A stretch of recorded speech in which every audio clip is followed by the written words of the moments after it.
Assalamualaikum warahmatullahi wabarakatuh. Halo, perkenalkan nama saya Mada Yulia Soliha. Saya merupakan peserta Latsar CPNS Kementerian Agama tahun 2025 dari angkatan 18. Pada kesempatan kali ini, saya akan memaparkan role model berakhlak dari salah seorang tokoh yang saya pilih, yaitu R.A. Kartini, seorang pejuang pendidikan Indonesia. Raden Ajeng Kartini yang lahir di tanggal 21 April 1879 dan meninggal pada tanggal 17 September 1904 adalah tokoh emansipasi perempuan Indonesia.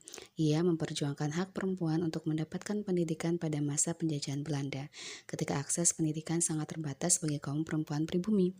Melalui surat-suratnya yang kemudian dibukukan dalam Habis Gelap Terbitlah Terang, Kartini menyuarakan pentingnya kesetaraan, keadaban, dan kemajuan bangsa melalui pendidikan.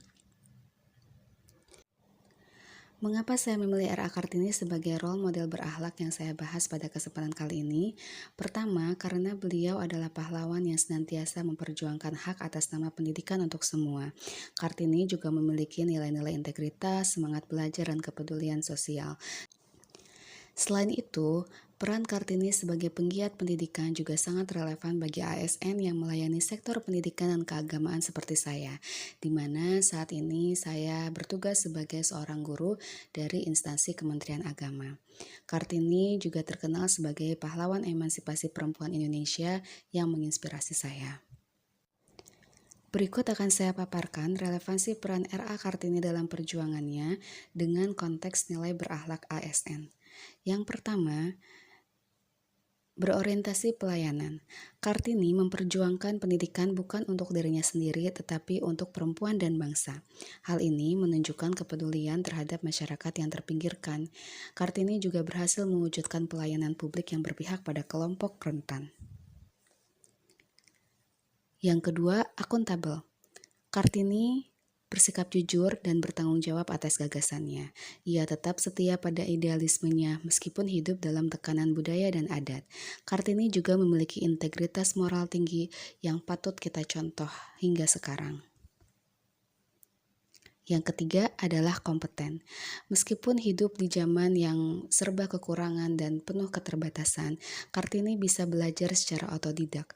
Kompetensinya juga tidak bisa diragukan lagi karena sebagai seorang tokoh peradaban bangsa, Kartini senantiasa dan selalu berkorespondensi dengan tokoh-tokoh Eropa yang sudut pandangnya sudah jauh lebih luas dari masyarakat Indonesia pada saat itu. Oleh karena itu, Kartini memiliki gagasan yang tajam, maju, dan relevan hingga masa kini. Selanjutnya, dalam segi keharmonisan, Kartini tidak pernah berhenti menyerukan perubahan tanpa kekerasan. Ia selalu menghormati budaya lokal sembari menjadi pembawa pemikiran baru dari luar Indonesia.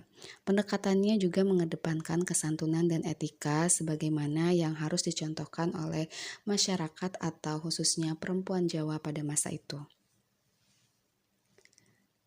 Dalam segi loyalitas, Kartini adalah seseorang yang sangat loyal. Ia setia pada bangsa, bukan hanya pada status sosial. Kartini juga memimpikan kemajuan perempuan sebagai pilar kemajuan bangsa. Dan tidak sekadar mengabdi pada keluarga bangsawan, ia juga bisa mewujudkan cita-cita bangsa Indonesia.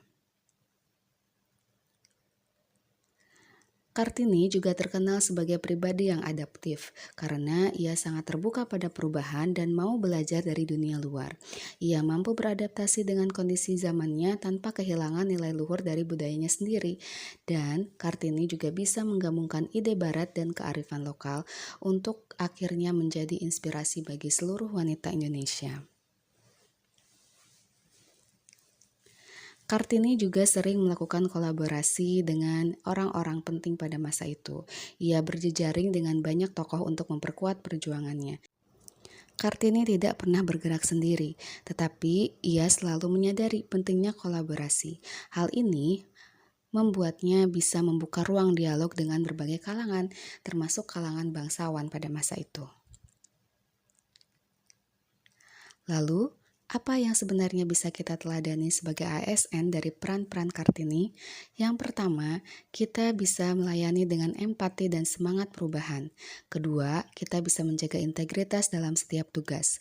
Ketiga, kita diharuskan untuk terus belajar dan berinovasi walaupun dalam keterbatasan. Dan yang keempat, kita bisa membangun sinergi lintas sektor dan komunitas. Nah, seperti halnya buku yang terdiri dari kumpulan surat-surat Kartini, yaitu Habis Gelap Terbitlah Terang. Hal ini bisa dijadikan sebagai moto para ASN untuk membawa harapan bagi masyarakat. Demikian yang bisa saya sampaikan. Terima kasih. Saya Milda Yulia Solihah pamit undur diri. Wassalamualaikum warahmatullahi wabarakatuh.